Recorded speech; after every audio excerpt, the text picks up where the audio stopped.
नमस्कार। चलिए शुरू करते हैं आज ट्रांसफार्मर का वर्गीकरण, क्लासिफिकेशन ऑफ ट्रांसफार्मर के बारे में हम लोग पढ़ने जा रहे हैं। तो देखिए, ट्रांसफार्मर को कई अलग अलग प्रकार से बनाया जाता है। तो कई सारे इसके प्रकार है, कई सारे इसके वर्गीकरण है। ठीक है, कई सारे का मतलब कई सारे हैं, समझ लीजिए बहुत सारा है। एक एक करके समझेंगे जो हमारे सिलेबस के अंदर में है। और इसके अलावा भी कई सारे ट्रांसफार्मर होते हैं जो हमें नहीं पढ़ना है। ठीक है, तो जो पढ़ना है एनसीईआरटी का जो सिलेबस है उसके अकॉर्डिंग हम पूरे ट्रांसफार्मर को आपको हम पढ़ाने वाले हैं। ठीक है, तो चलिए शुरू करते हैं। आप यहां पर देख सकते हैं कि कह रहा है कि सबसे पहला जो वर्गीकरण है वो है on the basis of output voltage. Output voltage के आधार पे हम लोग ट्रांसफार्मर का वर्गीकरण पढ़ने जा रहे हैं। आउटपुट वोल्टेज का मतलब जो इनपुट आता है, मान लीजिए इनपुट आया हमारा 240 वोल्ट। ठीक है, या तो इसको बढ़ाना है तो बढ़ा के हो सकता है हम जितना भी कर ले 1100 वोल्ट कर लिए, या आउटपुट इनपुट हमारा 240 वोल्ट आया तो हो सकता है इसको घटाना हो, घटाकर हो सकता है हम इसको 50 वोल्ट कर ले, है ना। या 240 वोल्ट आया है और हमें 240 ही चाहिए, कुछ परिवर्तन नहीं करेंगे। इस तरह की चीजें करते हैं, मतलब आउटपुट को हम बदलते हैं। उसके आधार पर ट्रांसफार्मर को 3 भागों में बांटा गया है।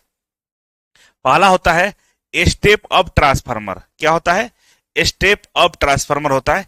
इसमें क्या होता है कि अगर 240 वोल्ट आपके पास आया हुआ है, मान लीजिए इनपुट में 240 वोल्ट है और इसको हम बढ़ाना चाहते हैं, तो हम स्टेप अप ट्रांसफार्मर लगाकर इसकी वोल्टेज को हम 1100 वोल्ट हम कर सकते हैं, और भी ज्यादा कर सकते हैं, लेकिन 1100 वोल्ट मान के चलिए। ठीक है, आपकी मर्जी, जितना करना हो उतना कर सकते हैं।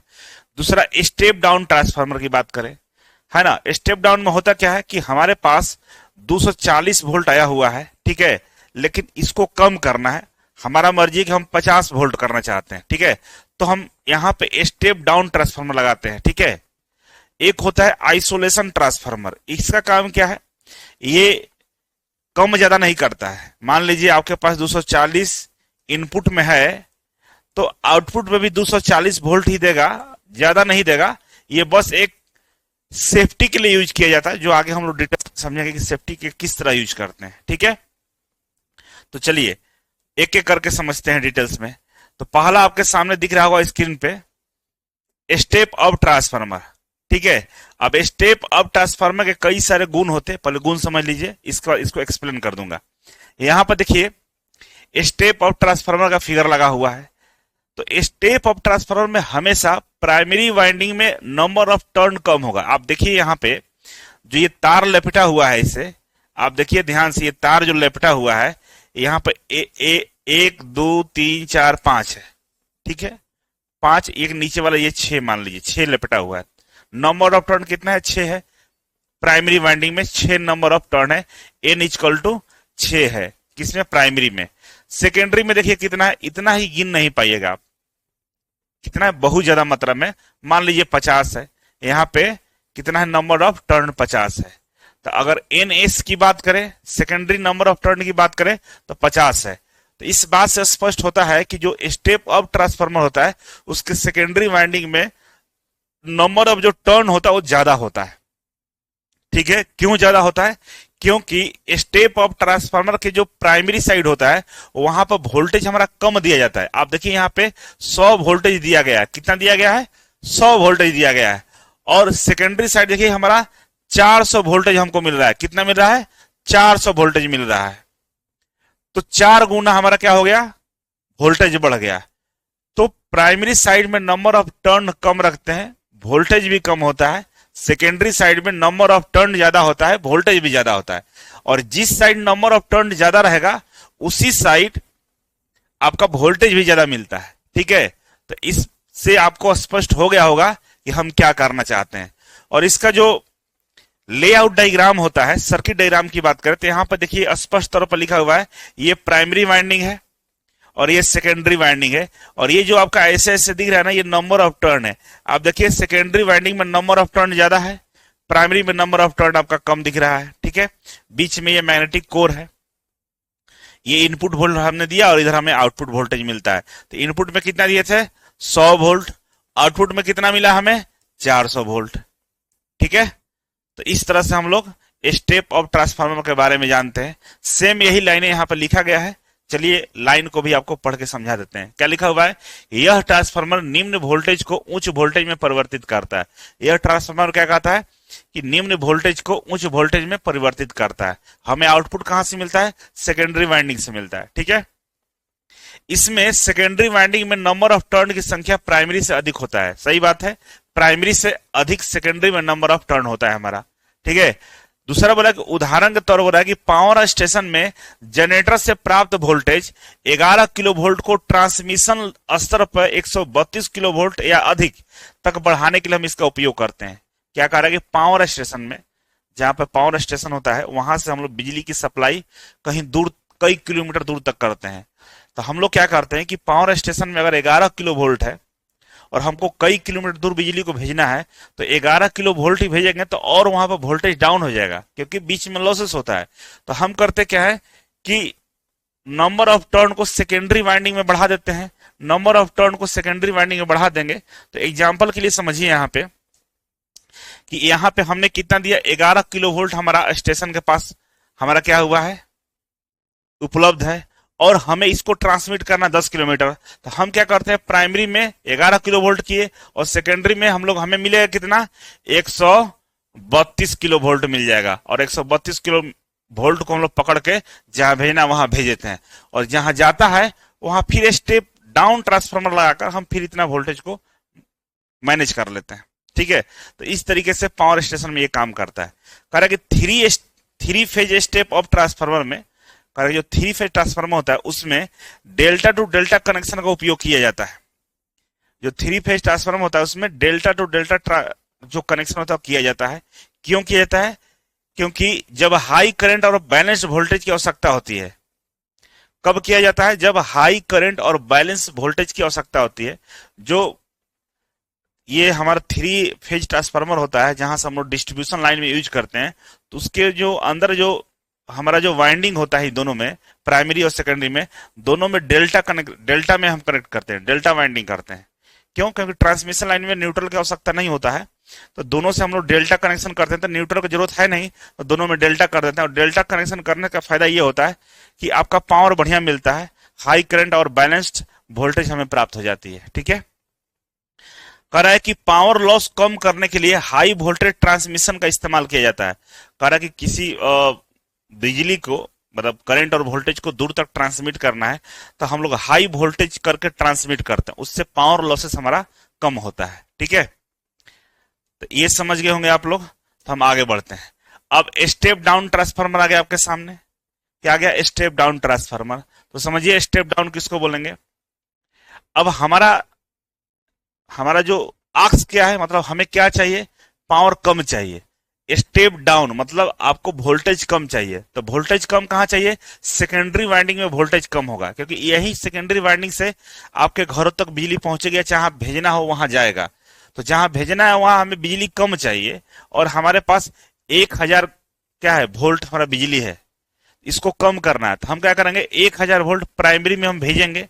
और यहाँ देखिए नंबर ऑफ टर्न बहुत ज्यादा है, देख सकते हैं, और यहाँ नंबर ऑफ टर्न कम है, गिन सकते हैं, लेकिन यहाँ गिन नहीं सकते, बहुत ज्यादा है। तो प्राइमरी में नंबर ऑफ टर्न हम ज्यादा रखे हुए, देखिए कितना है, 50 टर्न है प्राइमरी में, वही सेकेंडरी में 10 टर्न है। ठीक है ना, 10 टर्न है। तो वोल्टेज हमारा क्या मिलेगा, सेकेंडरी में कम मिलेगा। देखिए यहाँ पे 1000 वोल्ट है और यहाँ पे हमें मिला है केवल 200 वोल्ट। समझ रहे हैं ना। तो अगर आपको सेकेंडरी में कम वोल्टेज चाहिए तो स्टेप डाउन ट्रांसफार्मर का प्रयोग करते हैं। और स्टेप डाउन ट्रांसफार्मर में जो वाइंडिंग होता है, सेकेंडरी में नंबर ऑफ टर्न कम होता है, प्राइमरी में नंबर ऑफ टर्न ज्यादा होता है। और जहां नंबर ऑफ टर्न ज्यादा होगा वहां वोल्टेज भी हमारा ज्यादा होता है। ठीक है, और ये सर्किट डायग्राम है इसका।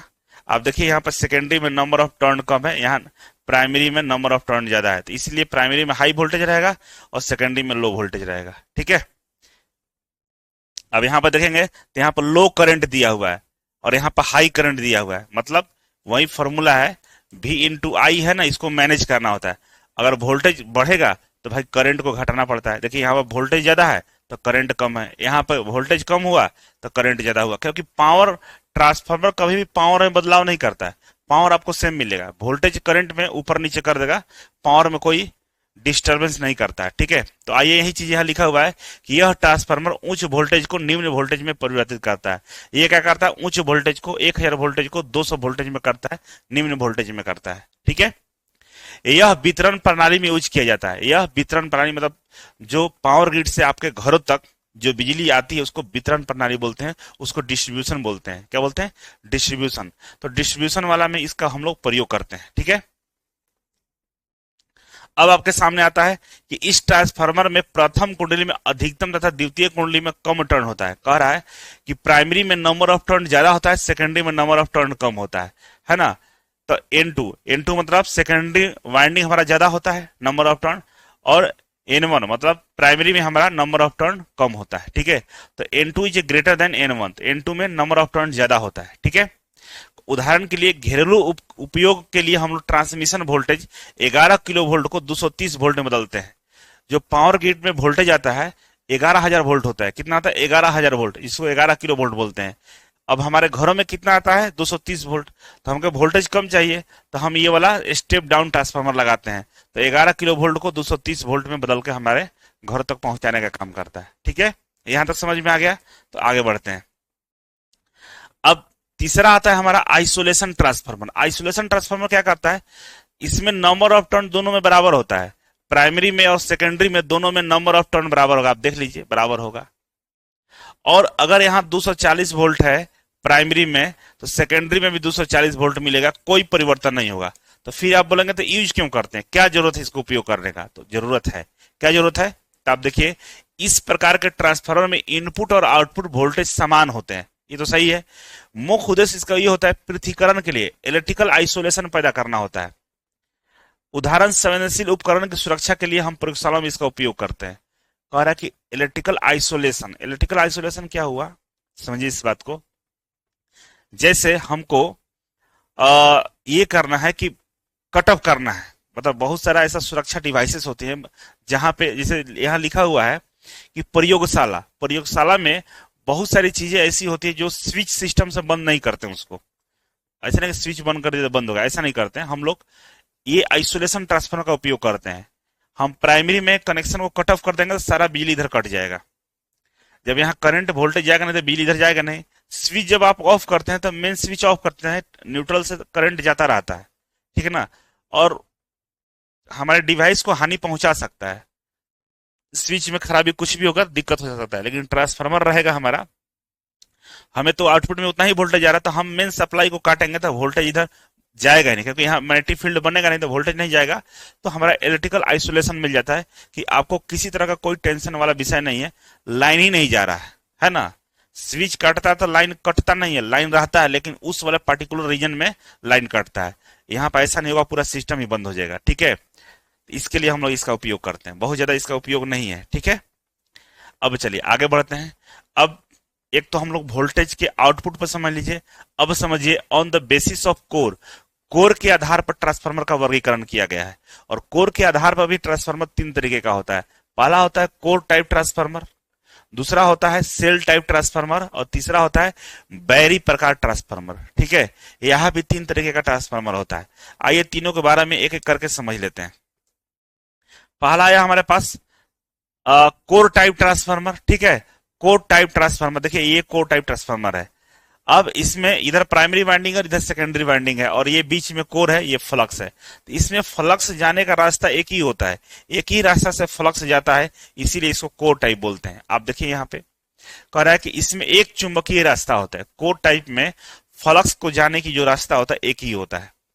ठीक है, इस प्रकार के वाइंडिंग में कॉपर हानि अधिक होता है और लौ हानि कम होता है। इस तरह का जो वाइंडिंग होता है जिसमें फ्लक्स के जाने की एक ही रास्ता होता है, उसमें कह रहा है कि कॉपर हानि जो होता है वो अधिक होता है और लौ हानि आपका कम होता है। ठीक है, इस प्रकार के ट्रांसफार्मर का उपयोग हाई वोल्टेज से आउटपुट में लो वोल्टेज प्राप्त करने के लिए किया जाता है। कह रहा है कि इस तरह का ट्रांसफार्मर का प्रयोग कहां करते हैं कि हाई वोल्टेज से हमें आउटपुट में लो वोल्टेज प्राप्त करने के लिए हम लोग इसका इस्तेमाल करते हैं। ठीक है, और खासकर पावर डिस्ट्रीब्यूशन सिस्टम इसका उपयोग किया जाता है। पावर डिस्ट्रीब्यूशन में मतलब जो हमारे घरों तक बिजली आती है, इस वाला ही ट्रांसफार्मर से हमारे पास भेजा जाता है। ठीक है, आ गया होगा समझ में। तो आगे बढ़ते हैं। अब आता है shell type transformer. Shell type में क्या होता है भाई, तो कह रहा है कि इसमें फ्लक्स के जाने का दो रास्ता होता है। देखिए ये हमारा प्राइमरी वाइंडिंग हो गया और ये हमारा सेकेंडरी वाइंडिंग हो गया, ठीक है, एक ही सेल के ऊपर में लगा हुआ है। लेकिन यहाँ पर चुंबकीय फ्लक्स के जाने के दो रास्ते हैं। देखिए एक तो फ्लक्स का रास्ता ये होगा, इस तरह से फ्लक्स अपना घूम सकता है, और दूसरा रास्ता ये हो गया जाने का, ठीक है ना। तो ये φ1 हो गया और ये φ2 हो गया। मतलब इसमें जो फ्लक्स के जाने के जो रास्ते हैं, चुंबकीय चुंबकीय जो रेखा है उसको जाने के जो रास्ते हैं वो दो रास्ते हो जाते हैं। सामान्यतः सभी सिंगल फेज सेल टाइप की होते हैं, और सिंगल फेज जितने भी ट्रांसफार्मर होते हैं लगभग वो सब क्या होते हैं, सेल टाइप का ही बना होता है, ठीक है। इसमें वाइंडिंग मध्य लीव में स्थापित किया जाता है। इसमें जो वाइंडिंग होता है, जो सिंगल फेज है, तो बीच वाला जो लीव्स होता है, बीच वाला जो पिलर होता है, इसी के ऊपर में वाइंडिंग किया जाता है, प्राइमरी और सेकेंडरी, ठीक है। तो इस प्रकार की वाइंडिंग में लीकेज फ्लक्स का मान बहुत कम होता है। कह रहा है कि इस प्रकार की वाइंडिंग में लीकेज फ्लक्स कम होता है, ठीक है ना। फ्लक्स का लीकेज होता है ट्रांसफार्मर में, लेकिन ये सेल टाइप वाला में थोड़ा लीकेज फ्लक्स क्या होता है, कम होता है। समझ में आ गया होगा। तो चलिए आगे बढ़ते हैं। अब आगे बढ़ेंगे तो तीसरा होगा बैरी प्रकार ट्रांसफार्मर, बैरी टाइप ट्रांसफार्मर, ठीक है। तो कह रहा है कि इसमें बैरी प्रकार में दो से अधिक इसमें दो से अधिक चुंबकीय रास्ते होते हैं, लगभग 8 समानांतर पथ होता है। बैरी टाइप ट्रांसफार्मर कुछ इस तरह से दिखता है। कह रहे देखिए 1 2 3 4 5 6 7 8 8 रास्ते होते हैं। इस तरह से इसकी डिजाइनिंग होती है कि बैरी टाइप में दो से अधिक रास्ता होता है, लगभग 8 रास्ते होते हैं चुंबकीय फ्लक्स के जाने का, ठीक है ना। अब 3D में ये दिखाया गया है, अब आपको स्पष्ट नहीं हो रहा है कोई बात नहीं, लेकिन इसमें जो फ्लक्स जो जाता है तो ये 8 रास्ते से गुजर सकता है, ठीक है। करेक्ट। इसमें न्यूनतम चुंबकीय हानि होती है, इसमें जो चुंबकीय हानि होती है बहुत ही कम होता है, ठीक है। और इसका उपयोग विशेष उच्च आवृत्ति अनुप्रयोग के लिए किया जाता है, जहां पे हाई फ्रीक्वेंसी आपको चाहिए होता है। स्पेशल केस में इसका प्रयोग करते हैं, सब जगह नहीं करेंगे, जहां पे हाई फ्रीक्वेंसी हमको चाहिए होता है। यह टोरॉयडल कोर का डिजाइन होता है, ये ट्रोइडल कोर का डिजाइन होता है। ट्रोइडल ऐसे दिखता है, इसी तरह का ये डिजाइन होता है, ठीक है। तो चलिए अब हम लोग ट्रांसफार्मर को पढ़ लिए, कोर के आधार पर भी पढ़ लिए हम लोग, ठीक है, वोल्टेज के आधार पर पढ़ लिए। अब पढ़ते हैं हम लोग अब हम लोग पढ़ते हैं on the basis of number of phase. अब फेज के आधार पर ट्रांसफार्मर को देख लीजिए। तो हमारे पास कितने फेज होते हैं, सिंगल फेज, 3 फेज और डुअल फेज, 2 फेज। तो 2 फेज का जमाना खत्म हो गया है, नहीं बचा है, लेकिन किताब में दिया है तो थोड़ा सा देख लेंगे। सिंगल फेज और 3 फेज ही अब यूज होता है, 2 फेज खत्म हो चुका है, लेकिन सिलेबस में थोड़ा सा जानकारी दिया है, तो उस जानकारी को हम लोग ग्रहण करने का काम करेंगे, ठीक है। तो आइए हम लोग देखते हैं। पहला है हमारा सिंगल फेज ट्रांसफार्मर। किसके आधार पर कह रहा है, तो भाई कह रहा है कि फेज के आधार पे। तो फेज के आधार पर सिंगल फेज, 3 फेज और डुअल फेज, 2 फेज के बारे में पढ़ेंगे। तो आइए देखते हैं सिंगल फेज में क्या होता है भाई। तो कह रहा है कि इनपुट और आउटपुट दोनों में एक phase single phase AC supply किया जाता है। इनपुट और आउटपुट मतलब प्राइमरी वाइंडिंग में देखिए इनर कॉइल है और ये आउटर कॉइल है। तो प्राइमरी वाइंडिंग में और सेकेंडरी वाइंडिंग में दोनों में हम लोग क्या करते हैं, सिंगल फेज ही हम लोग क्या करते हैं, सप्लाई करते हैं। इनका उपयोग छोटे उपकरण, लाइटिंग सिस्टम और कम पावर वाले अनुप्रयोगों में किया जाता है, ठीक है। कह रहा है कि इसका प्रयोग हम लोग कहां करते हैं, तो इनका प्रयोग छोटे घरेलू उपकरण में करते हैं, लाइटिंग सिस्टम में करते हैं और कम पावर वाले अनुप्रयोगों में करते हैं। आपके घर में जो भी कम पावर वाले डिवाइसेस होंगे वहां पर ये वाला ट्रांसफार्मर का प्रयोग किया जाता है, ठीक है। बहुत सारे घर में ऐसे हमारे सिस्टम लगे होते हैं इलेक्ट्रिकल इलेक्ट्रॉनिक्स वाले, जहां पे कम पावर हमें चाहिए होता है, वहां पे इसका इस्तेमाल किया जाता है, ठीक है। यहां तक समझ गए होंगे। तो आगे बढ़ते हैं। अब आता है यहाँ पे 3 phase transformer. 3 phase transformer, 3 phase का मतलब 3 फेज सप्लाई हो रहा होगा। तो कह रहा कि यह 3 फेज एसी सप्लाई डिजाइन किया जाता है। ये जो 3 फेज ट्रांसफार्मर होता है वो 3 फेज पे डिजाइन किया जाता है। इसमें 3 प्राइमरी और 3 सेकेंडरी वाइंडिंग होती है। 3 प्राइमरी और 3 सेकेंडरी। आप देखिए इसमें अगर आप देखेंगे ध्यान से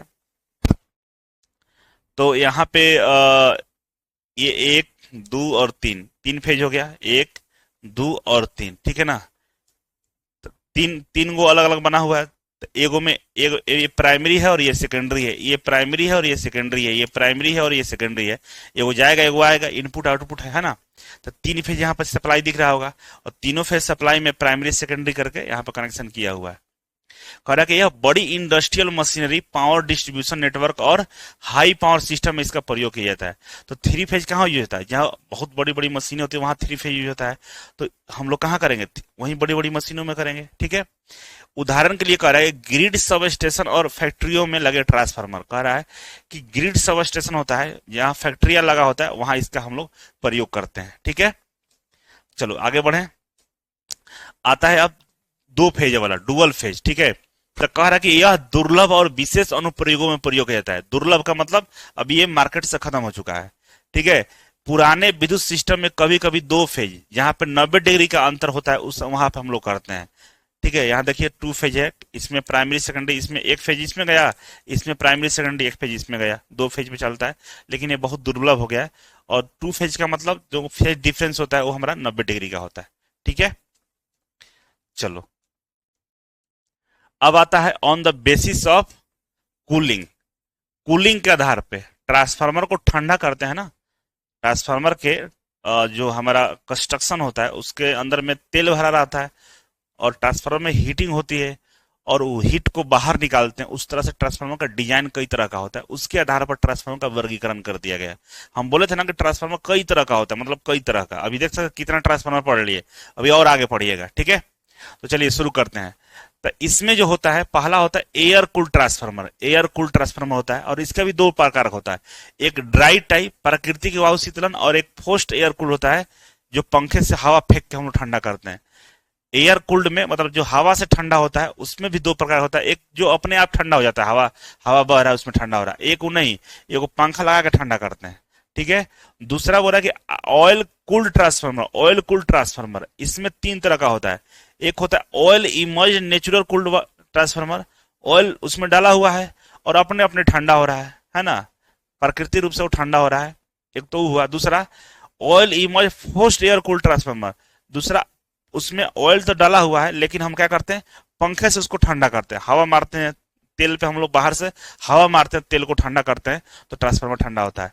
और बोला कि oil emerge force oil cooled, और एक होता है कि ऑयल इमर्ज है पानी में तेल में ट्रांसफार्मर तो भरा हुआ है और हम लोग तेल के द्वारा उसको ठंडा करते हैं, ठंडा तेल सप्लाई करके उसको ठंडा कर देते हैं।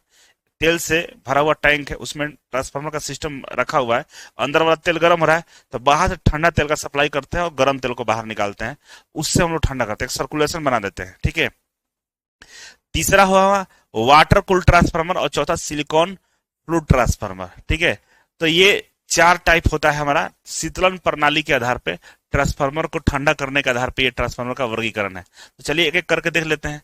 पहला हमारे पास आता है एयर कूल ट्रांसफार्मर, हवा के द्वारा ठंडा करना है ना। उसमें पहला ड्राई टाइप प्रकृति की वायु शीतलन से जो ट्रांसफार्मर ठंडा होता है उसके बारे में दिया गया है।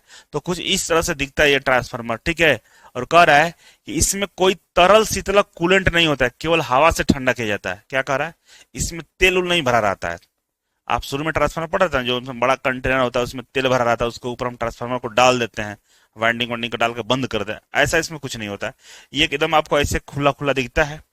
ठीक है, और इसमें कोई अंदर तेल वेल नहीं होता है, ये हवा से ही ठंडा होता है। ठीक है, प्राकृतिक संवहन मतलब नेचुरल कन्वर्सन द्वारा इसका उष्मा नष्ट होता है, कारण कि प्राकृतिक हवा द्वारा जब हवा इसमें स्पर्श करता है, हवा बाहर निकलता है तो ठंडा करने का काम करता है। उपयोग क्या होता है, तो छोटे ट्रांसफार्मर में इंडोर एप्लीकेशन में जैसे अस्पताल, शॉपिंग मॉल इत्यादि में करते हैं, छोटे जगह पर करते हैं ना, छोटा ट्रांसफार्मर ये होता है। अब छोटा का मतलब आप समझ लीजिए कि मोबाइल चार्जर की बात नहीं कर रहा है, छोटे छोटे चीजों को चलाने के लिए हम लोग इसका प्रयोग करते हैं। अब फोर्स्ड एयर कूल्ड मतलब हवा के दबाव के द्वारा जो ट्रांसफार्मर को ठंडा करते हैं उस टाइप के बारे में पढ़ रहे हैं। तो पंख को फैन की मदद से हवा का प्रवाह को बढ़ाया जाता है। हम लोग देखिए इसमें ये आपको यहाँ पर दिखेगा, ये फैन देखिए, यहाँ पे फैन लगा हुआ है। ये फैन जब चलेगा तो यहाँ पे क्या होगा, यहाँ पे जो तेल है ना, तेल को ठंडा कर रहा है, ये पंखा चल के तेल को ठंडा कर रहा है और तेल ऐसे घूमते घूमते यहाँ पे ऑयल पंप लगा हुआ है, ये पंपिंग करके यहाँ पे क्या करता है, तेल को पहुंचाता है। फिर तेल गर्म होकर इस तरह से ऐसे ऐसे निकलते हुए फिर यहाँ आता है, फिर ऐसे जाता है, और जब जब यहाँ आता है तो यहाँ पंखा लगा हुआ है, इसको ठंडा करने का काम कर रहा है। तो पंखा द्वारा हम लोग तेल को ठंडा करते हैं। उपयोग कहाँ है, तो मध्यम क्षमता वाले ट्रांसफार्मर जहाँ अधिक उष्मा उत्पन्न होती है। कह रहा है कि मध्य क्षमता वाला, मिडिल मतलब नहीं होता है, एक बहुत बढ़िया एक टॉप होता है, मिडिल होता है और लो होता है। तो मिडिल वाला बात कर रहा है, जो ना बहुत ज्यादा अधिक ऊर्जा देगा ना ज्यादा ज्यादा कम ऊर्जा देगा, बीच वाला ऊर्जा देगा, ठीक है। तो कह रहा है कि जो मध्यम क्षमता वाला ट्रांसफार्मर होता है, मीडियम कैपेसिटी वाला ट्रांसफार्मर होता है, वहां हम इसका प्रयोग करते हैं, ठीक है। चलो नेक्स्ट आया हमारा दूसरा, oil cooled transformer, oil cooled, ठीक है। तो ऑयल कूल्ड में 3 भाग था, 4 भाग। तो उसमें पहला हो गया oil emerge natural cooled, oil emerge natural cooled transformer, ठीक है। मतलब तेल के अंदर में ट्रांसफार्मर डाला हुआ है और ऑटोमेटिक ये ठंडा हो रहा है, ठीक है। अब देखिए ये ट्रांसफार्मर का कोर है, वाइंडिंग किया हुआ है और इसके अंदर में तेल भरा हुआ पूरा, यहां तक क्या है, तेल भरा हुआ टैंक है पूरा। तो होता क्या है इसमें, तेल जब गर्म होगा ऊपर की तरफ भागेगा और यहां से ऐसे ऐसे ऐसे फिर आएगा, फिर ऐसे जाएगा। जैसे यहां से बाहर निकलता है, ये निकला हुआ भाग है बाहर की तरफ, ठीक है। ये इसमें हवा क्रॉस करेगा, इसमें हवा क्रॉस करेगा तो इसको ठंडा करेगा, तो तेल ठंडा होकर फिर नीचे आ जाएगा, फिर गर्म होकर ऊपर जाएगा, ऐसे ऐसे सर्कुलेशन करते रहता है तेल, तो ठंडा होते रहता है और ऑटोमेटिक होता है, इसमें कोई हम लोग मैकेनिज्म नहीं लगाते हैं।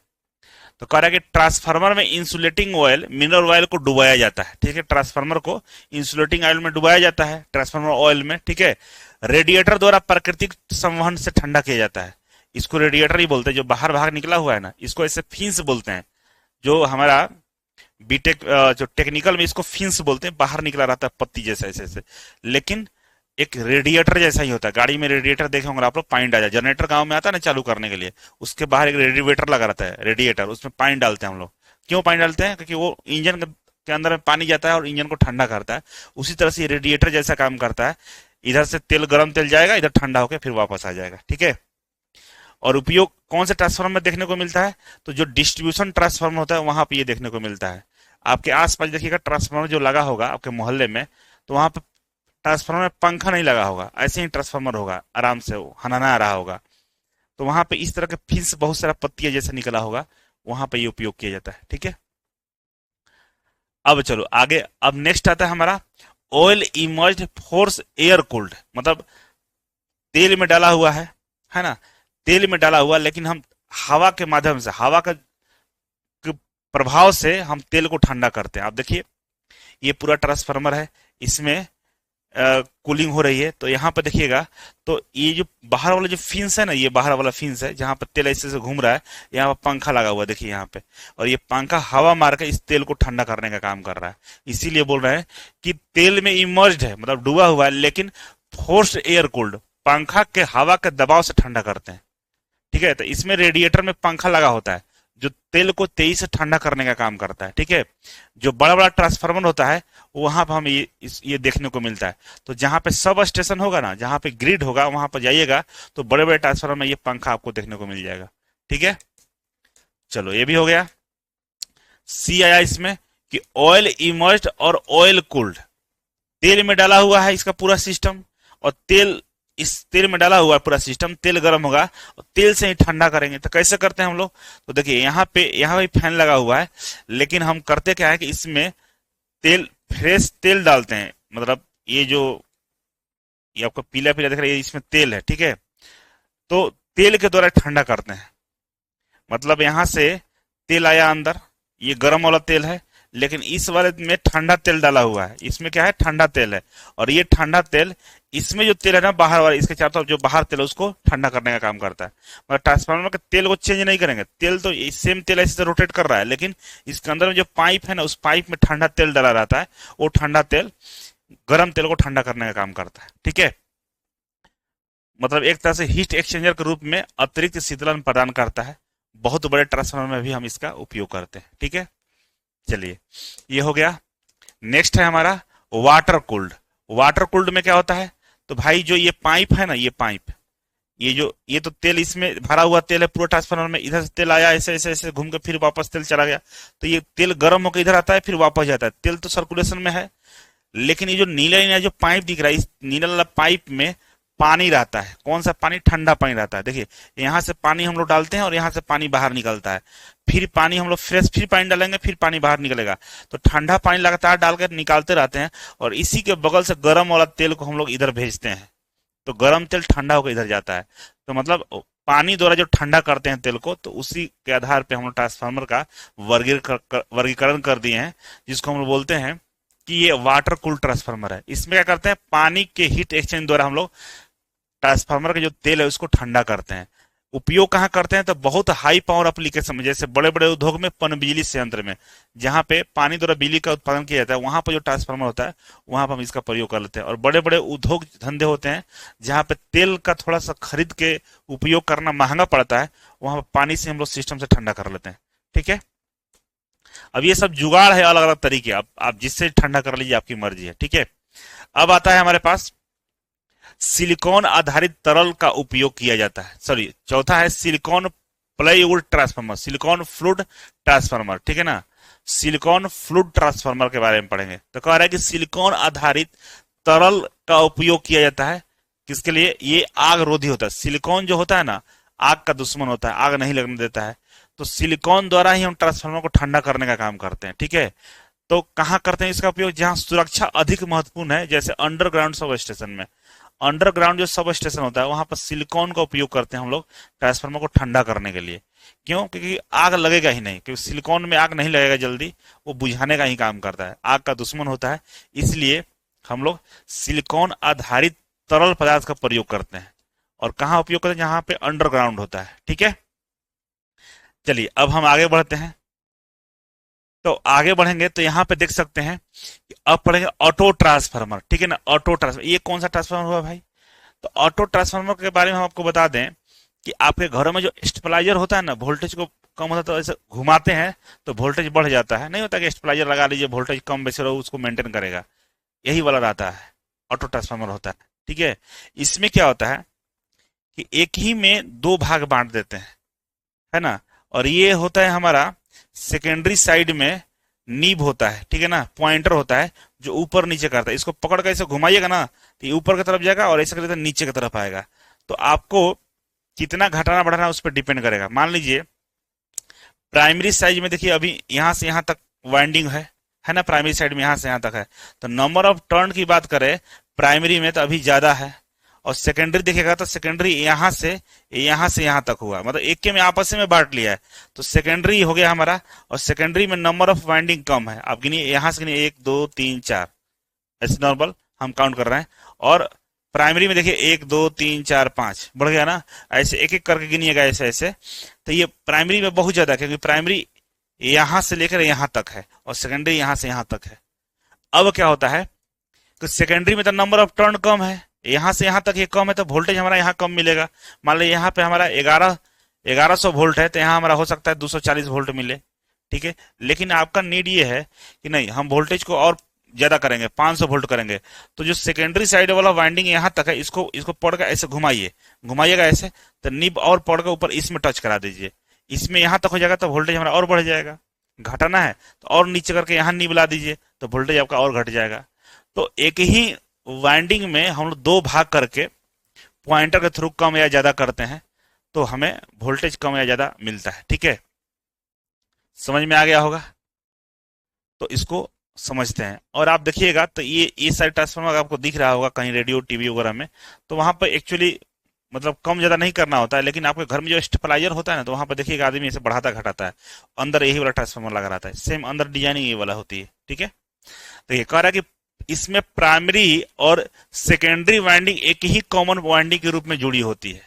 क्या बोल रहा है कि इसमें प्राइमरी वाइंडिंग और सेकेंडरी वाइंडिंग, प्राइमरी वाइंडिंग और सेकेंडरी वाइंडिंग एक ही वाइंडिंग के रूप में जुड़ी रहती है, कॉमन होता है, दोनों में एक ही होता है। यह सिंगल वाइंडिंग ट्रांसफार्मर की तरह काम करता है, कह रहा है यह सिंगल वाइंडिंग ट्रांसफार्मर की तरह काम करता है, जहां voltage step up step down करने के लिए एक ही वाइंडिंग का अलग अलग टैपिंग पॉइंट्स का उपयोग किया जाता है।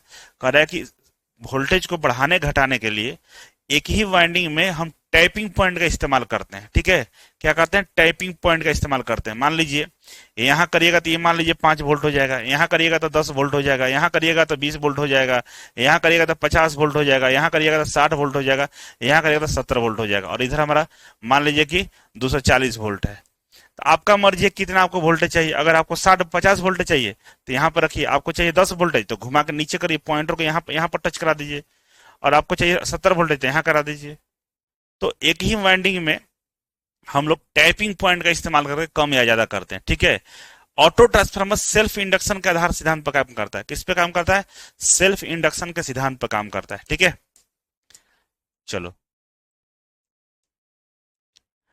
अब यहां पे दिया है कि ऑटो ट्रांसफार्मर का दो पार्ट होता है, दो तरह का होता है। एक होता है स्टेप अप ऑटो ट्रांसफार्मर, एक स्टेप डाउन होता है। सही बात है। हमारे आउटपुट में अगर वोल्टेज प्राइमरी से ज्यादा चाहिए तो स्टेप अप हो गया, अगर आउटपुट में प्राइमरी से कम चाहिए तो स्टेप डाउन हो गया। तो उसी को दो भाग में बांट दिया है। अब आपके ऊपर डिपेंड करता है क्या आप सोचते हैं। तो आइए देखते हैं। अब कह रहा है कि स्टेप अप ऑटो ट्रांसफार्मर। अब स्टेप अप होगा तो सेकेंडरी वाइंडिंग में टर्न का संख्या ज्यादा रहेगा। तो आप देखिए यहाँ पे हमारा पे ये प्राइमरी वाइंडिंग है, ये प्राइमरी वाइंडिंग यहां से लेकर यहां तक है। देखिए यहाँ पर दिया तीर, यहां से यहां तक प्राइमरी वाइंडिंग, मतलब इस पॉइंट से लेकर इस पॉइंट तक। सेकेंडरी वाइंडिंग यहां से लेकर यहां तक है, सेकेंडरी वाइंडिंग ज्यादा है। तो सेकेंडरी वाइंडिंग ज्यादा का मतलब यहाँ पर वोल्टेज ज्यादा रहेगा और प्राइमरी में वोल्टेज हमारा कम रहेगा। सही है। तो कह रहा है कि इसमें आउटपुट वोल्टेज इनपुट वोल्टेज से अधिक होता है। सही बात है, नंबर ऑफ टर्न उधर ज्यादा है तो ज्यादा वोल्टेज रहेगा। उदाहरण के लिए कह रहा है कि 200 वोल्ट और आउटपुट में 300 वोल्ट चाहिए। प्राइमरी में मान लीजिए यहाँ पे 200 वोल्ट है और हमको सेकेंडरी में 300 वोल्ट चाहिए। तो हम लोग ऑटो ट्रांसफार्मर में उच्च हिस्सा में आउटपुट को प्राप्त करते हैं। मतलब ऑटो ट्रांसफार्मर में उच्च हिस्सा वाला भाग, उच्च हिस्सा वाला भाग कौन है? ये सेकेंडरी है, यहां से यहां तक है। तो इधर हमारा वोल्टेज ज्यादा मिल जाएगा और प्राइमरी में हमारा वाइंडिंग कम है तो हमारा यहाँ कम मिलेगा वोल्टेज, ठीक है। चलो, नेक्स्ट है हमारा step down transformer. Step down में क्या होता है कि सेकेंडरी साइड में वोल्टेज कम मिलेगा, स्टेप डाउन में आउटपुट कम मिलेगा। तो आउटपुट कम मिलने का मतलब नंबर ऑफ टर्न भी कम होगा। तो आप देखिए यहाँ पे प्राइमरी साइड जो वाइंडिंग है, आप देखिए यहां से यहां तक ये पूरा वाला जो ऐसे भाग है ना, ये प्राइमरी है। तो प्राइमरी में नंबर ऑफ टर्न ज्यादा है, यहाँ पर वोल्टेज ज्यादा होगा। सेकेंडरी देखिए, सेकेंडरी मात्र यहां से लेकर यहां तक है। तो गिनिएगा तो 1 2 3 4 5, बस 5 ही वाइंडिंग है, 5 ही नंबर ऑफ टर्न है। लेकिन इधर देखिए नंबर ऑफ टर्न ज्यादा है, तो इधर हमारा जो वोल्टेज होगा कम हो जाएगा। क्यों? कि जो नंबर ऑफ टर्न है एनएस ए कम है, इधर नंबर ऑफ टर्न जो प्राइमरी साइड है ये ज्यादा है, इस वजह से वोल्टेज ज्यादा इधर कम हो जाएगा। तो ये स्टेप डाउन ट्रांसफार्मर में आता है, ठीक है। लिखा भी यही है कि इसमें आउटपुट वोल्टेज इनपुट वोल्टेज से क्या होता है? कम होता है, ठीक है। अब आया नेक्स्ट हमारा ऑटो ट्रांसफार्मर का फायदा। ऑटो ट्रांसफार्मर का फायदा क्या है भाई? तो पहला फायदा यह है कि यह समान ट्रांसफार्मर की तुलना में सस्ता और कम वजन वाला होता है। छोटा सा होता है, सस्ता और कम वजन वाला होता है। सही बात है। इफिशियंसी इसका अधिक होता है क्योंकि इसमें पावर लॉस कम होता है। इसमें क्या होता है? पावर लॉस कम होता है, क्योंकि एक ही वाइंडिंग पे प्राइमरी सेकेंडरी दोनों होता है, उसी में ऊपर नीचे कर लेते हैं, तो लॉस तो कम होगा ही होगा। जितना सामान छोटा होगा उतना ही लॉस कम होगा। सही है। साइज छोटा होता है इसलिए इसे आसानी से इस्तेमाल किया जाता है, करके साइज में छोटा होता है इसलिए इसको आसानी से हम लोग इस्तेमाल कर लेते हैं। ऑटो ट्रांसफार्मर की मदद से वोल्टेज को अपनी आवश्यकता के अनुसार हम बदल सकते हैं, जिससे प्रयोगशाला में प्रयोग किया जाता है, ठीक है ना। ऑटो ट्रांसफार्मर में हम लोग आवश्यकता के अनुसार अपने से बदल लेंगे। अब बड़े बड़े जो ट्रांसफार्मर में उसमें प्राइमरी सेकेंडरी वाइंडिंग जो होती है करके वो पैक कर दिया जाता है, उसको बदल नहीं सकते हैं आप। अब पोल पर चढ़कर वाइंडिंग के तार को खोलिएगा, नहीं करिएगा ना, ऐसा नहीं कर सकते हैं। तो आपको मान लीजिए कभी वोल्टेज ज्यादा और कम करना तो कैसे करेंगे? तो स्टेबलाइजर खरीद के लाते हैं, उसमें नीब को पकड़ ऐसे घुमाइए और बंद करिए, कम ज्यादा होगा। तो कितना आसान है, ट्रांसफार्मर के वाइंडिंग को कम ज्यादा कर लेते हैं। तो ये फायदा है हमारा। और इसका इस्तेमाल प्रयोगशाला में कभी हमको वोल्टेज ज्यादा होता है, कभी कम करना होता है, तो वहां पर अच्छा इस्तेमाल इसका हो जाता है, ठीक है। अब बोल रहा है कि ऑटो ट्रांसफार्मर में एक वाइंडिंग होती है तथा दूसरी वाइंडिंग नहीं होती है। कह रहा है कि ऑटो ट्रांसफार्मर में एक ही वाइंडिंग होता है, एक ही वाइंडिंग पे प्राइमरी और सेकेंडरी हमारा डिसाइड किया जाता है। अब देखे हुए एक ही वाइंडिंग है, सेकेंड दूसरी वाइंडिंग नहीं होती, एक ही वाइंडिंग होता है, जिससे उस वाइंडिंग का प्रतिरोध तथा रिसाव प्रतिक्रिया नहीं होगा। इसका मतलब होगा कि बेहतर वोल्टेज विनियमन होगा। कह रहा कि एक ही वाइंडिंग है, दूसरा वाइंडिंग अलग से है नहीं, तो दूसरा वाइंडिंग में जो हमारा लॉस होता था, जो हमारा समस्या होता था, वो नहीं होगा क्योंकि वो है ही नहीं। एक वाइंडिंग में मान लीजिए पावर का लॉसेस 1 किलोवाट है, दो वाइंडिंग में 2 किलोवाट हो जाएगा। लेकिन एक वाइंडिंग है ही नहीं, तो 1 किलोवाट हमारा जो पावर लॉस होता था वो होगा ही नहीं। वही बोला कि एक ही वाइंडिंग है तो एक ही वाइंडिंग में जो लॉस होगा वही होगा, दूसरा वाइंडिंग का झमेला है नहीं, इसीलिए वोल्टेज का जो रेगुलेशन होगा वो बढ़िया होगा, ठीक है। चलो, ये फायदा हुआ हमारा ऑटो ट्रांसफार्मर का। अब हो रहा है कि इसका नुकसान क्या है भाई? तो कह रहा है कि इसमें प्राइमरी और सेकेंडरी वाइंडिंग अलग नहीं होती है, इसलिए इलेक्ट्रिकल इंसुलेशन की कमी होती है। कह रहा है कि इसमें प्राइमरी और सेकेंडरी वाइंडिंग अलग अलग नहीं होता है, तो इसमें इलेक्ट्रिकल इंसुलेशन की कमी होती है, शॉर्ट सर्किट होने का चांस ज्यादा होता है, जलने का चांस ज्यादा होता है और जल जाता है बहुत जल्द, बहुत दिनों तक नहीं चल सकता है। देखिए लिखा भी है शॉर्ट सर्किट की संभावना अधिक होता है, ठीक है। सुरक्षा कम होती है इसलिए इससे अर्थिंग प्रॉब्लम हो सकती है, अगर सुरक्षा कम होता है इसके अंदर में तो अर्थिंग का प्रॉब्लम हमको आपको देखने को मिल सकता है, ठीक है। नेक्स्ट है हमारा कि उपयोग कहां करते हैं हम लोग, तो ऑटो ट्रांसफार्मर का प्रयोग हम लोग इंडक्शन मोटर चलाने में, स्पीड कंट्रोल करने में, तथा लाइन में बूस्टर के रूप में हम लोग करते हैं। लाइन में बूस्टर मतलब वोल्टेज कहीं जा रहा है और वोल्टेज कहीं डाउन हो रहा है तो वहां पर हम ट्रांसफार्मर ये वाला लगाकर वोल्टेज को बूस्ट कर देते हैं। चाहे आपके घरों में वोल्टेज जब कम होता है ना तो स्टेबलाइजर लगाकर उसको वोल्टेज को बूस्ट करते हैं, बढ़ा देते हैं, तो वही वोल्टेज को बूस्ट करने में हमारा ये काम आता है, ठीक है। इस देखिए लिखा भी है स्टेबलाइजर में ऑटो ट्रांसफार्मर का प्रयोग किया जाता है, स्टेबलाइजर में ऑटो ट्रांसफार्मर का प्रयोग किया जाता है। वोल्टेज रेगुलेशन इसमें अच्छा होता है। लैब और इंडस्ट्रियल उपकरण में इसका प्रयोग करते हैं। एसी मोटर्स के स्टार्ट करने में हम इसका प्रयोग करते हैं, जहां पर स्टार डेल्टा स्टार्टर लगा होता है, ठीक है। पावर डिस्ट्रीब्यूशन सिस्टम में हम इसका प्रयोग करते हैं, तो कई जगह इसका उपयोग किया जाता है, ठीक है। चलिए ये हम लोग पढ़ेंगे अब पावर ट्रांसफार्मर के बारे में, ठीक है। तो कह रहा है कि पावर ट्रांसफार्मर एक स्टैटिक्स विद्युत उपकरण है जो एसी सिस्टम में वोल्टेज के स्तर को बिना आवृत्ति को चेंज किए हुए काम करता है। ये तो सारे ट्रांसफार्मर करते हैं, ठीक है। आवृत्ति में ट्रांसफार्मर कहीं फ्रीक्वेंसी में बदलाव नहीं करता है, ठीक है। और पावर ट्रांसफार्मर का मुख्य जो उपयोग क्या है, देखिए पावर को बढ़ाने घटाने के लिए पावर ट्रांसफार्मर का प्रयोग करते हैं, ठीक है। तो आइए इसको समझ लेते हैं, और इसके कई प्रकार भी होते हैं, अभी आगे आपको बताएंगे। पहले समझते हैं कि पावर ट्रांसफार्मर का मुख्य उपयोग क्या है। तो पहला उपयोग है पावर डिस्ट्रीब्यूशन में। पावर डिस्ट्रीब्यूशन हम इसका प्रयोग करते हैं पावर स्टेशन में उत्पन्न उच्च voltage 11 kilo volt, 13 kilo volt, 132, 4000 kilo volt इत्यादि को कम करके 220 वोल्ट, 440 वोल्ट में बदलकर घरों तक पहुंचाने में काम आता है ना। आपको घर तक जो बिजली की सप्लाई की जाती है वो पावर ट्रांसफार्मर के माध्यम से की जाती है, ठीक है। ट्रांसमिशन लाइन में लंबी दूरी तक बिजली को भेजने के लिए वोल्टेज बढ़ाकर करंट को कम किया जाता है, जिससे ऊर्जा हानि पावर लॉसेस हमारा कम हो जाता है, और इसके लिए हम लोग पावर ट्रांसफार्मर का प्रयोग करते हैं, है ना। हम लोग वोल्टेज को बढ़ा देते हैं, करंट को कम करके बहुत दूर तक बिजली को भेजते हैं, जिससे क्या होता है पावर लॉसेस हमारा कम होता है, ठीक है। उद्योग धंधों में हम इसका प्रयोग करते हैं, बड़े बड़े मशीन सिस्टम, रेलवे सिस्टम में हम इसका प्रयोग करते हैं। अब कह रहा है कि पावर ट्रांसफार्मर का प्रकार, पावर ट्रांसफार्मर का प्रकार कितना होता है, तो आप देखेंगे यहाँ पे पावर ट्रांसफार्मर का प्रकार यहाँ पर दिया हुआ है step up transformer, step down, distribution transformer, instrument transformer. तो स्टेप अप स्टेप डाउन पढ़ चुके हैं, ये भी पावर ट्रांसफार्मर ही था, उसी का हम लोग पहले पढ़ रहे थे, सब मिलाकर पावर ट्रांसफार्मर ही बोलते हैं। अब डिस्ट्रीब्यूशन ट्रांसफार्मर, इंस्ट्रूमेंट ट्रांसफार्मर पढ़ लेते हैं। डिस्ट्रीब्यूशन तो पढ़ लेंगे, इंस्ट्रूमेंट में 2 होता है, इसको भी पढ़ेंगे हम लोग, ठीक है। यहाँ लिखा भी है इंस्ट्रूमेंट ट्रांसफार्मर, करेंट ट्रांसफार्मर और पोटेंशियल ट्रांसफार्मर मापन एवं सुरक्षा के लिए उपयोग करते हैं। जो इंस्ट्रूमेंट ट्रांसफार्मर होता है इसका 2 भाग होता है, एक करंट ट्रांसफार्मर और एक पोटेंशियल ट्रांसफार्मर, ठीक है ना। और ये एक डिस्ट्रीब्यूशन होता है, डिस्ट्रीब्यूशन तो एक ही होता है, लेकिन इंस्ट्रूमेंट ट्रांसफार्मर 2 तरह का होता है, करंट ट्रांसफार्मर और पोटेंशियल ट्रांसफार्मर, सब पढ़ेंगे आगे, ठीक है। तो चलिए आगे बढ़ते हैं। तो आगे बढ़ेंगे तो पहले हम लोग पढ़ते हैं, नोट्स यहाँ पर दिया गया है कि power transformer 220 kilo volt ampere से अधिक रेटिंग की होती है। ये स्टार्ट ही होता है 220 किलो वोल्ट एम्पियर से, ठीक है। जिसमें से ये दिया हुआ 66 kilo volt, 132 kilo volt, 220 kilo volt बढ़ाने हेतु हम 33 किलो वोल्ट, 11 किलो वोल्ट घटाने हेतु बनाते हैं। मतलब सीधे सीधे बड़े काम पर यूज होता है, या तो इस पे करेंगे हम लोग बढ़ाने के लिए, नहीं तो घटाकर हम इस पे काम करते हैं।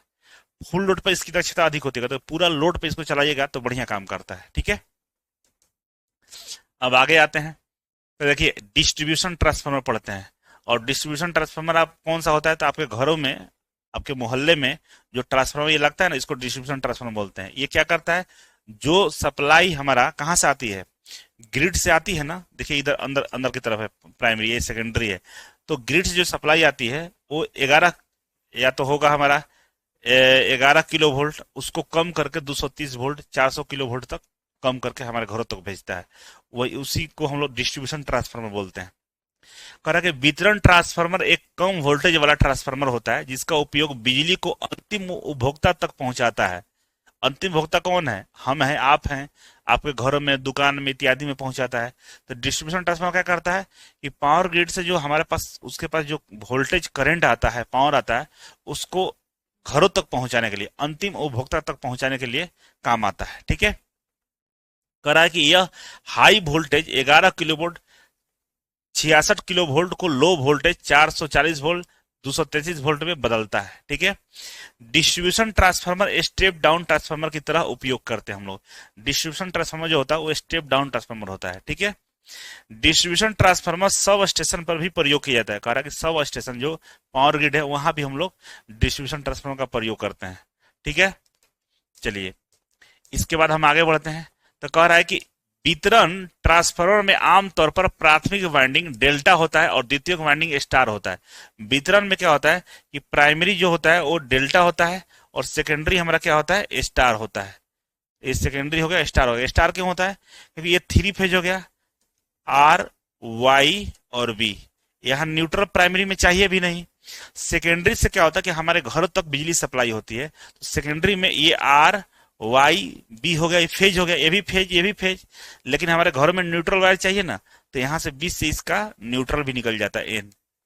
इसीलिए सेकेंडरी में हम लोग क्या करते हैं, स्टार कनेक्शन करते हैं और प्राइमरी में डेल्टा। डेल्टा में इसलिए करेंगे क्योंकि ये तो बाहर से सप्लाई आ रहा है ना, इसमें तो हमको किसी तरह का कोई कनेक्शन लेना ही नहीं है।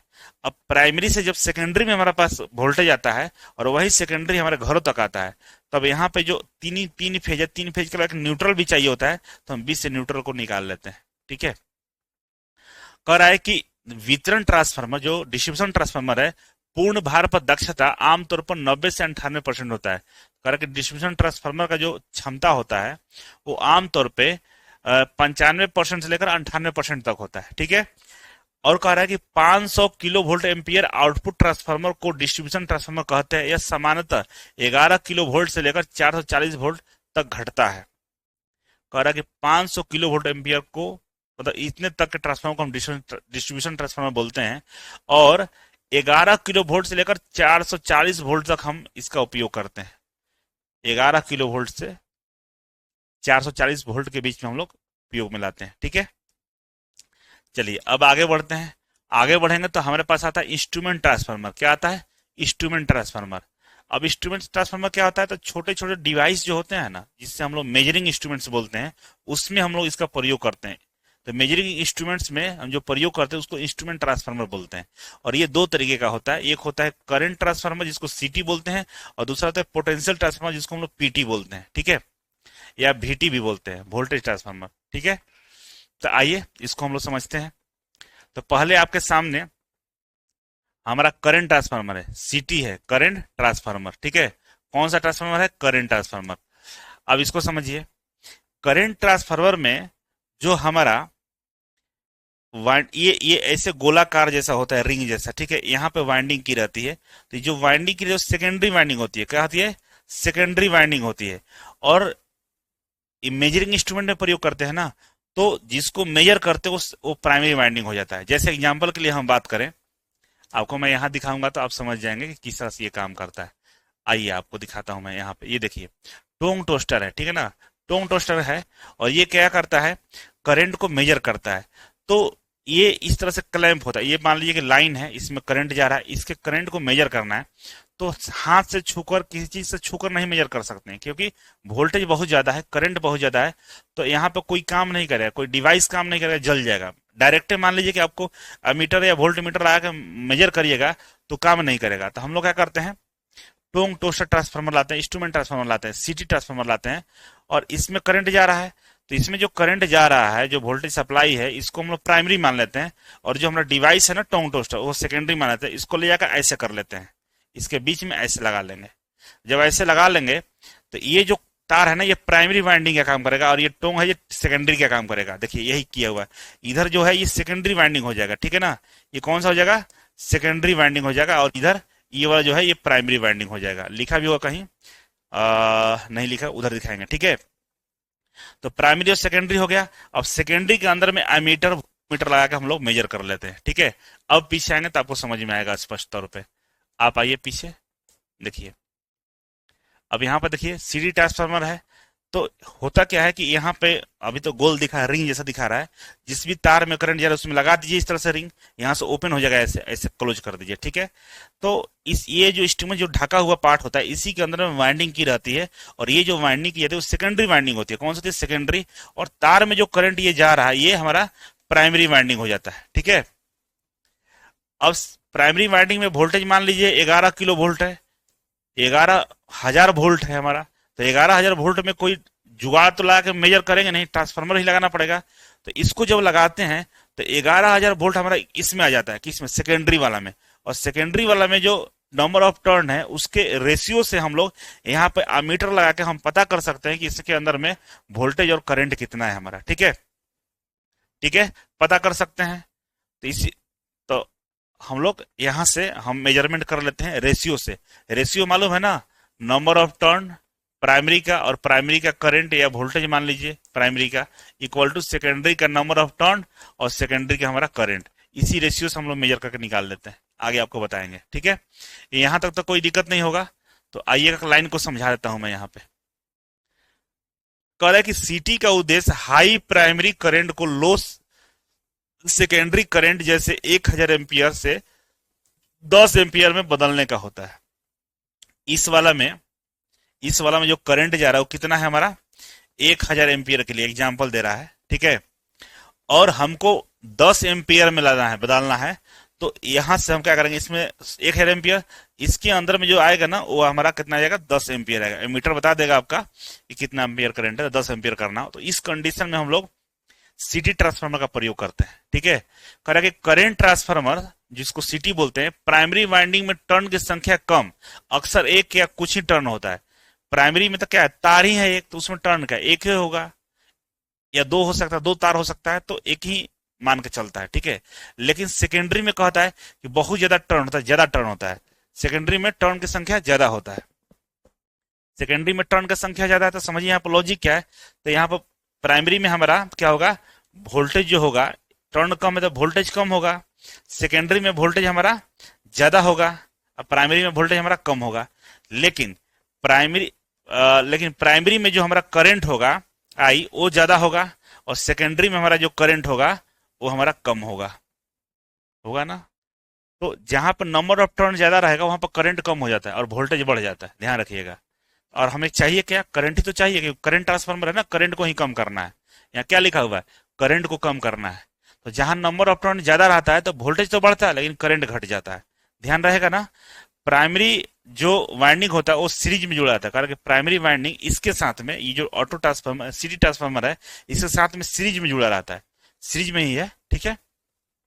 सेकेंडरी वाइंडिंग में मापन यंत्र रिले जुड़ा रहता है, कारण कि सेकेंडरी जो वाइंडिंग है इसमें मापन यंत्र, देखिए यहाँ मीटर जुड़ा हुआ है, जो भी मापने वाला यंत्र होगा वो जुड़ा रहता है। कोर, जो कोर होता है हाई परमेबिलिटी सामग्री जैसे सिलिकॉन स्टील का बना रहता है। इसका जो कोर होता है, ये वाला जो कोर है ना, किसका बना रहता है? हाई परमेबिलिटी मटेरियल जैसे सिलिकॉन का ये अभी बना हुआ है, ठीक है। यहां तक समझ गए?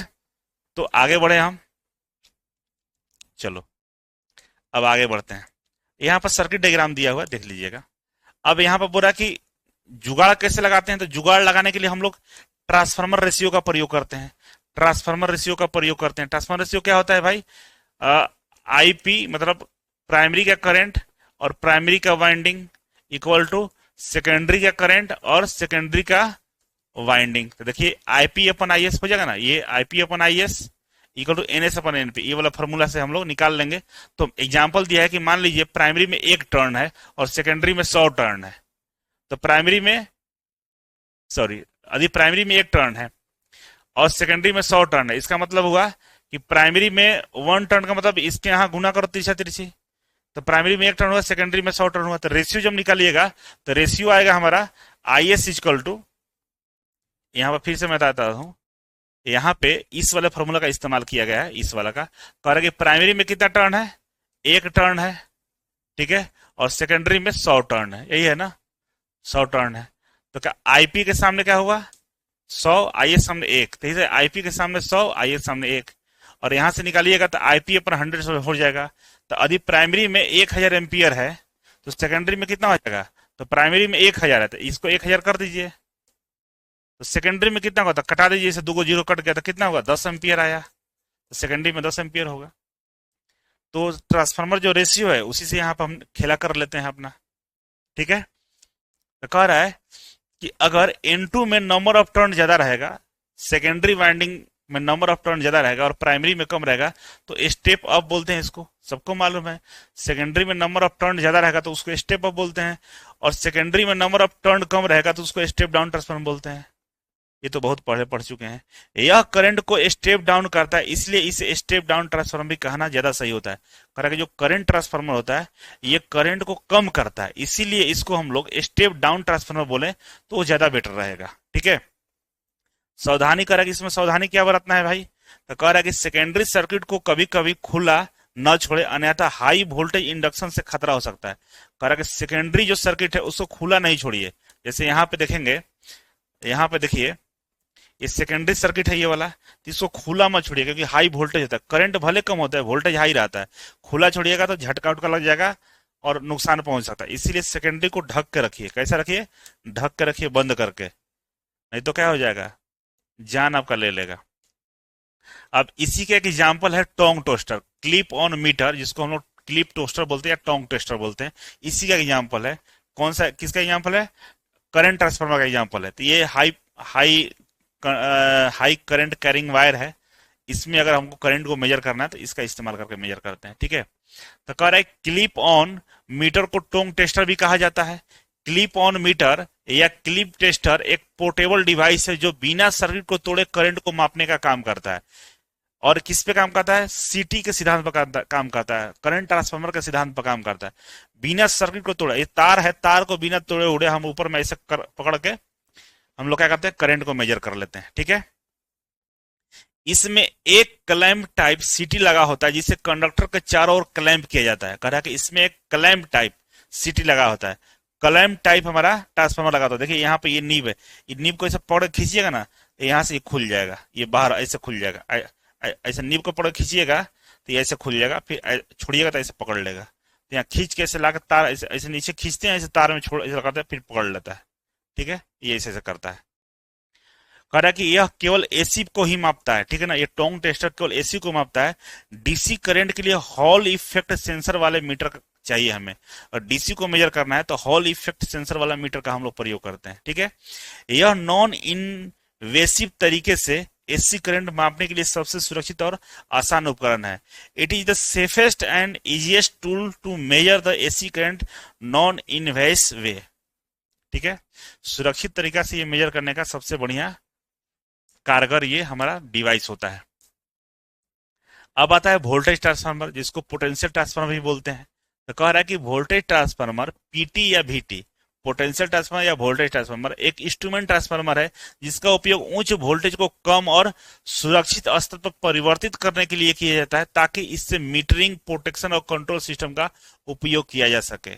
ये करके एक इंस्ट्रूमेंट ट्रांसफार्मर है जो इंस्ट्रूमेंट में उपयोग होता है। इसमें क्या करते हैं कि हाई जो वोल्टेज है उसको कम करते हैं, कम करके हम लोग उपयोग करते हैं। किस लिए कम करते हैं, मीटरिंग के लिए, मेजरमेंट करने के लिए, प्रोटेक्शन के लिए और कंट्रोल सिस्टम के लिए। अब इसका कार्य सिद्धांत क्या है, तो कह रहा है कि पीटी एक स्टेप डाउन ट्रांसफार्मर है, क्योंकि वोल्टेज को ये कम करेगा। जो वोल्टेज को कम करता है लेकिन फेज रिलेशनशिप को मेंटेन रखता है, फेज में कोई अंतर नहीं करता है, वोल्टेज केवल कम करता है। तो प्राइमरी वाइंडिंग जो होता है उच्च वोल्टेज सिस्टम जैसे 11 किलो वोल्ट 33 किलो वोल्ट से जुड़ा होता है। प्राइमरी जो सिस्टम होता है, प्राइमरी वाइंडिंग वो बहुत ज्यादा हाई वोल्टेज से जुड़ा रहता है, जैसे 11,000 किलो वोल्ट 33 किलो वोल्ट से जुड़ा रहता है, ठीक है। कह रहा है कि प्राइमरी वाइंडिंग को सिस्टम के वोल्टेज के समानांतर पैरेलल में जोड़ा जाता है। प्राइमरी जो वाइंडिंग होता है इसको हम लोग क्या करते हैं, सिस्टम के समानांतर में जोड़ते हैं। करंट सीटी को याद ध्यान रखिए, सीटी को हम लोग सीरीज में जोड़ते थे, सीटी को मेन लाइन से सीरीज में जोड़ते थे, लेकिन पीटी ट्रांसफार्मर को, पोटेंशियल ट्रांसफार्मर को सिस्टम के मेन लाइन के हम लोग क्या करेंगे, समानांतर में जोड़ेंगे, पैरेलल में जोड़ेंगे, मतलब पैरेलल कनेक्शन करेंगे, ठीक है। आ रहा है समझ में? आगे बढ़ते हैं तो बोल रहा है कि सेकेंडरी वाइंडिंग निम्न वोल्टेज समानांतर 110 वोल्ट 63.5 वोल्ट प्रदान करता है। अब सेकेंडरी में जैसे आएगा तो कम वोल्टेज प्रदान करता है ना। जिससे हम लोग को वोल्ट मीटर प्रोटेक्शन रिले या एनर्जी मीटर से जोड़ देते हैं। अब जहां 11 किलो वोल्ट मतलब 11,000 वोल्ट, 33,000 वोल्ट, 66,000 वोल्ट को कम करके हमारा कितना कर दिया, 110 वोल्ट, 63.5 वोल्ट कर दिया। तो आसानी से हम लोग volt meter, energy meter protection system में यूज करके हम लोग इसका इस्तेमाल कर सकते हैं। ठीक है, करेक्ट। कम टर्न होता है क्योंकि यह लो वोल्टेज जनरेट करता है। करेक्ट, सेकेंडरी वाइंडिंग में इसका कम टर्न होता है। क्यों कम होता है? क्योंकि यह लो वोल्टेज जनरेट करता है। अब यहाँ पर दिया हुआ ट्रांसफार्मर रेशियो, तो पीटी रेशियो आपको मालूम है ना कि प्राइमरी अपन सेकेंडरी होता है। तो primary voltage upon secondary voltage, तो मान लीजिए प्राइमरी हमारा एक 11 किलो वोल्ट है और सेकेंडरी हमारा 110 वोल्ट है, तो इसका अनुपात निकालेगा तो 100:1 आया। मतलब समझे ना कितना कम हुआ, 100 के बदले 1 आ गया। 100 गुना कम करता है वोल्टेज, और कितना कम करता है, 100 गुना कम करता है। देखिए यहाँ पर कम कर दिया 100 गुना। यदि प्राइमरी में 11,000 वोल्ट है तो सेकेंडरी में 110 वोल्ट होगा, और ये क्या है, 100 गुना कम वोल्टेज है। ठीक है, यह फॉर्मूले से आपको समझ में आ रहा होगा। अब बोल रहा है कि टाइप्स ऑफ पोटेंशियल ट्रांसफार्मर कितने प्रकार का होता है। तो प्रकार की बात करें तो देखिए, इलेक्ट्रोमैग्नेटिक होता है एक एक होता है सीवीटी, कैपेसिटिव वोल्टेज ट्रांसफार्मर, एक होता है ऑप्टिकल वीटी। 3 तरह का होता है, इलेक्ट्रोमैग्नेटिक पीटी, सीवीटी मतलब कैपेसिटिव वोल्टेज ट्रांसफार्मर, एक ऑप्टिकल पीटी होता है। उपयोग कहाँ करते हैं हम लोग, तो वोल्टेज मापने में इसका प्रयोग करते हैं, जैसे वोल्ट मीटर में, एनर्जी मीटर में इसको हम जोड़ते हैं। प्रोटेक्शन रिले में इसका प्रयोग करते हैं, अंडर वोल्टेज में करते हैं या ओवर वोल्टेज में करते हैं। ठीक है, सिंक्रोनाइजेशन में हम लोग करते हैं, जनरेटर को ग्रिड से सिंक्रोनाइज करने के लिए हम इसका प्रयोग करते हैं। जनरेटर को ग्रिड से जो लाइन आता है उन दोनों को, लाइन को, जनरेटर वाला लाइन को सिंक्रोनाइज करने के लिए हम इसका प्रयोग करते हैं। ठीक है ना, ओके। अब ट्रांसफार्मर अनुपात यहां पर दिया गया है। वोल्टेज अनुपात की बात करें तो VP upon VS, primary voltage upon secondary voltage equal to primary winding upon secondary winding. Current ratio की बात करें तो IP upon IS equal to NS upon NP. यहां देखिए उल्टा हो जाता है, आईपी अपन आईएस। ठीक है, ये तो सही है, वोल्टेज भी पी और एस है, प्राइमरी और सेकेंडरी, यहां भी प्राइमरी और सेकेंडरी है, लेकिन यहां पे सेकेंडरी अपन प्राइमरी है। ठीक है ना, सेकेंडरी अपन प्राइमरी है। तो ये तो तिरछा तिरछी एक जैसा है, लेकिन यहां एक जैसा नहीं होता है, ध्यान रखिएगा। वोल्टेज वाला में तिरछा तिरछी गुना करिएगा तो एक दूसरे का अपोजिट हो जाएगा। मतलब वोल्टेज का प्राइमरी और नंबर ऑफ टर्न का सेकेंडरी, ये होगा इक्वल टू हमारा वोल्टेज का सेकेंडरी और नंबर ऑफ टर्न का प्राइमरी। ऐसे हम लोग मल्टीप्लाई किस में करते हैं, वोल्टेज रेशियो में। करंट रेशियो की बात करें तो सीधा सीधी होता है, आईपी प्राइमरी का करंट और प्राइमरी का number of turn equal to primary secondary का करंट और सेकेंडरी का नंबर ऑफ टर्न। इस तरह से हम लोग करते हैं। तो एक प्राइमरी एक साइड हो गया और सेकेंडरी एक साइड हो गया, किस में, करंट वाला में। लेकिन वोल्टेज वाला में ऐसा नहीं है, दोनों में दोनों शामिल है। इंपीडेंस की बात करें तो इंपीडेंस में क्या होता है, IP upon I S equal to NP by S की स्क्वायर होता है। ठीक है ना, मतलब यहां लिख देते हैं IP primary current upon secondary current equal to होता है प्राइमरी हमारा number of turn upon secondary number of turn का स्क्वायर होता है। मतलब कह सकते हैं कि होता ये हमारा, मतलब ये अलग ही है, थोड़ी ये अलग ही स्क्वायर हो जाता है। तो इस तरीके से हम लोग क्या पढ़े अभी, जो ट्रांसफार्मर है, ट्रांसफार्मर के सारे टाइप्स को पढ़ लिए, टाइप्स ऑफ ट्रांसफार्मर को खत्म कर लिए, कितने तरह का वर्गीकरण था वो वर्गीकरण खत्म हो गया। अब हम लोग आगे पढ़ेंगे ट्रांसफार्मर का EMF equation. EMF equation of transformer हम लोग पढ़ेंगे, जो अगले चैप्टर में, अगले लेक्चर में हम लोग पढ़ने जा रहे हैं। ठीक है, यहां तक मुझे लगता है कि आप लोगों को समझ में आ गया होगा। नोट्स बढ़िया से बना लीजिएगा, नोट्स बनाइएगा, कम पेज में हो जाएगा, पीडीएफ से पढ़ने से कोई फायदा नहीं होता है। ठीक है, तो चलो बाबू, थैंक यू सो मच, मिलते हैं अगले लेक्चर में, तब तक के लिए नमस्कार।